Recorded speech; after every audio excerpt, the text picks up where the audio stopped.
Before we go on and use the slope-intercept form of a linear function, let me ask you this. How could we find the horizontal intercept of our graph? Meaning the location of where this line that's formulated by our function crosses this axis. How could we do that? Well, we could eyeball it and continue this guy this way. However, that may not be so accurate because remember, here's what we did along our vertical axis, so those guys aren't spaced out evenly.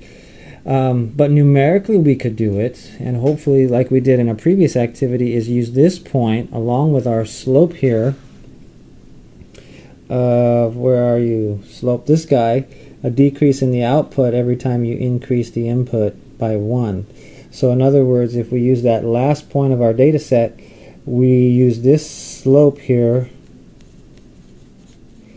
a decrease in the dollar amount for every day beyond October 10th. So the idea is the next day it would cause a decrease in that amount.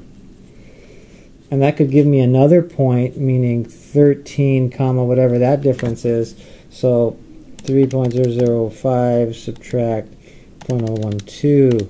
So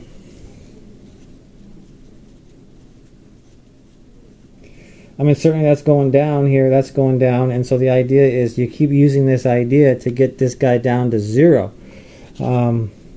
So if we add that and then decrease that again by that amount, that's what our slope is saying to do, we would have 14 comma, let's subtract 0.012.